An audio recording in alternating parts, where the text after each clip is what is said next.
I'm writing to tell you how I really feel. You probably didn't notice, but for the longest time I've always been there for you. I want you to know what I've done, and I hope by me opening up to you like this, you'll hopefully feel the same way for me. And we can be happy together. Forever. I remember when we were both 13 when you first transferred to my school. As soon as you walked in, I thought you were the most beautiful girl in the world. When your tranquil blue eyes crossed mine, even though it was for a brief moment, as you scanned across the strange faces in the class, I knew I wanted to be with you forever. But I was heartbroken straight away when you paired up with some other guy to show you around the school. You didn't really notice me much. You're always with your group of friends who were so different to mine. Who am I kidding? I never really had any friends. The one thing that got me through all those years of loneliness was watching you, admiring everything you did. The way you gracefully went through your day without faults simply left me in awe day in and day out. The years went by. You seemed pretty popular with both the guys and the girls. You were sought after all the popular guys in the whole school, even by the older ones, but you shrugged them off. The girls loved how you looked after yourself. You always had your makeup and hair perfect, which made you admired, but it's sad. But it's human nature to get jealous, and we are all guilty of this crime.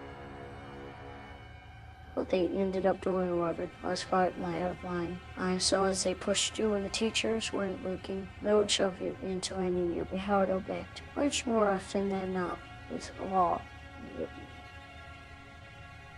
When you stumbled and slammed into the wall, the teachers would simply turn and say, "Watch where you were going, dear," and then go about their business, blissfully unaware of what actually happened.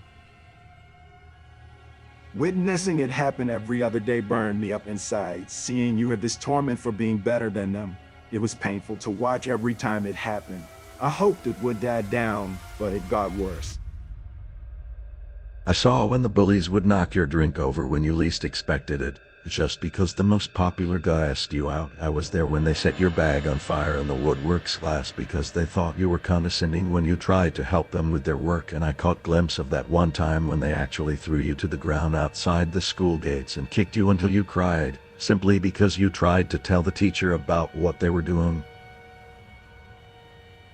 They followed you home. Usually they wouldn't do anything but yell abuse at you. The worst part was that you'd never know when they snap and suddenly attack you when walking inches away from your back. It tore me apart to see the girl I loved feel so vulnerable. I wanted to fix it. What I knew was that there were three main bullies that were consistent. I knew more, but they seemed to do it out of peer pressure. The main culprit was the narcissistic whore Bethany. Beth was simply jealous of everything about you. All the things I mentioned that made you great burn her up inside. She used to be the center of attention, and my God, did she love it. All the guys wanted to be with her. All the girls wanted to be her. The only difference is that it boosted this attention for personal gain. She slept with most of the guys who showed her in gifts or had their mommy and daddy to pay for everything. She only hung around with girls whom she deemed lower than her. And she did this so there wouldn't be a threat to her God complex. Slowly, over the years of you being in the shoe, she eventually lost her reputation. By then, all the attention was on you. The second of it, disgruntled grudge against you, was that issue. He asked you to the school's annual dance in front of both his friends and yours, and you simply rejected him like many others. But what made his instance different was that he ran off crying because he was publicly embarrassed. In school that meant a lot, he denied liking you and lost all his friends and reputations. So he took his frustrations out on who he thought had caused all of it, you. The last person was Julie. She had it bad for you ever since. The guy she liked always talked about how lazy you were, was not paying any attention to her. Even after she performed some, well, let's say desperate deeds for him. During the last week of school, I knew they had something special planned for you, so I took it into my own hands to deal with it because I love you, and I didn't want your last few days at school to be ruined.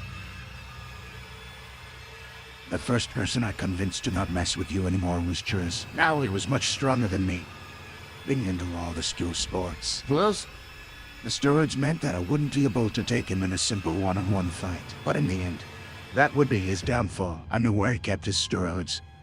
It wasn't hard to figure out. Since our school's security and reputation was so low, there was no need in hiding it. I got his locker combination by simply saying I forgot mine. And the teacher gave me a list of everyone's combinations. Yeah, that's right. They have no sense of security in the school. I cracked open his locker with his, leaving no trace of it ever being opened. I found the net shut he was going to's and sorted a little bit out, then pulled the plunge back to where it was, leaving a considerably sized air bubble. I figured Chris is no doctor, nor does have any clue how everything works altogether. Heston X himself and trains in the school gym I bought, asked for the gym and pretended to train. He eventually came in the gym lab hysterically with his new friends. Enjoy it while you can. It's not going to last long, said a thought that crept up into my head. Went to his locker, and not long after, he came out dressed in his training attire with a determined look on his face. He was ready to start. He was fine for a while, but eventually slowed down. He had a puzzled look on his face as his body slowly gave up, and eventually, the cardiac arrest settled in, and he was on the floor. People tried CPR, but there was no defibrillator around. Since it was a school filled with teenagers, one would expect a heart attack in a place like this. I smiled and walked out before the paramedics arrived. It was already too late for him. Working my way up the list, Julie was next. She was always jealous of the way every guy like you. I silently slipped through her window without her noticing. I knew her parents were out, so if she made a noise, no immediately come to her aid. I pounced on her while she was sleeping, pinning her down. I tied her hands to the bedpost and then her legs. I pulled out several jars from my bag, each one almost black. On closer inspection, you would see small movement. They were full of all the creepy crawlers that one would typically find in the bottom of anyone's garden. I took my time filling these up with every insect I could find. I wanted her to understand all that pain you must have felt all that time she was shouting abuse at you, hurting you, making you feel lower than you really are. I propped her mouth open with one of those plastic rings that dentists would use for a lung procedure. I slowly poured each down her. I slowly poured each down her throat. Every time, her screaming was muffled a little more by the buzzing and scuttling noises the bugs made as they adjusted to their new home. Tears streamed down her face as I repeated how this was for you. A few jars in and I could feel the bugs in her stomach, which was where I had been sitting the whole time. By this time, she had pretty much passed out from the pain. When this happened, I'd wait, pour water on her face, and slap her until she responded. For punishment, I'd take off the ring from her mouth and pour water down her throat, making her swallow all the insects and causing them to go into a frenzy of panic. Eventually, during the 5th jar, the pain of all the insects burning in her internal organs plus all the internal bleeding caused her to pass away, but not peacefully.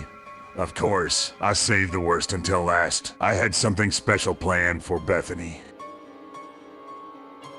She was by far the worst to you. She made your life a living hell, and this was unacceptable. No one is perfect, as you should have ever had the displeasure of knowing these people, so I carefully set the pieces and waited. One day, I got a head start. I skipped at the last class, but no one noticed, not even the teacher. This shows how much I was noticed in school. By this time, I had memorized her route home, waited in an archway. I knew she walked past this every time. I waited and thought about what I was gonna do when I was all for you. I thought I didn't have to think so much because I already had it all planned out.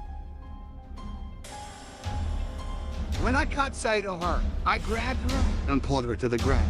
She was kicking and screaming, but at this point in her journey, no one was ever around. The arch went to an abandoned derelict church. I dragged her away from the path into the building so that no witness could intervene or find her body anytime soon. I did my routine of securing her arms and legs to posts, so I knew there wouldn't be that much of a struggle after that. I gagged her for I knew she'd make a lot of noise for what I was about to do. I slowly pulled out my knife, making sure she caught sight of its shiny glimmer. I placed the point of it on her lower leg and smiled as she reached it to the sharp point of the blade. I slowly pushed down, making sure the wound was clean as it slowly slipped into her flesh. It took a while, but eventually the knife's handle was touching her skin. I took my time pulling it out, making sure the wound did not rupture with its easily recognized crimson liquid. That would have made her deaf, and that would be too easy. As soon as the tip of the knife excited her body, I immediately wrapped the split up with a bandage, applying enough pressure to cut the bleeding down to a minimum, and then placed the knife a little higher up her leg, doing the same thing. I stared into her eyes as she implicitly watched me do this over and over, all over her body. After every stab, it would say a remark about how you didn't deserve what she did to you. Eventually, her whole body was nothing but red bandages. She was barely conscious as I slipped the final blow to her heart. I can imagine you'll be screaming about now. In fact, I know you'll be, and I'll be close enough to hear it. And by you stopping, I know you've gotten this far into my letter, so I'll start making my way in. It's pretty easy to get into your house after the first few times. You probably thought it was your parents who left this note in your room in the first place, but no, it was me. And don't be afraid of the noise downstairs, because that's just me too. Put down the phone. I know by now you've got it in your hand, but I've cut the phone line. Don't bother calling your parents, if you haven't done so already. I've already silenced them. You can stop your screaming now. I'm always right outside your door. Unlock it now, and soon it'll just be you and me, together forever. Lots of love, your secret admirer.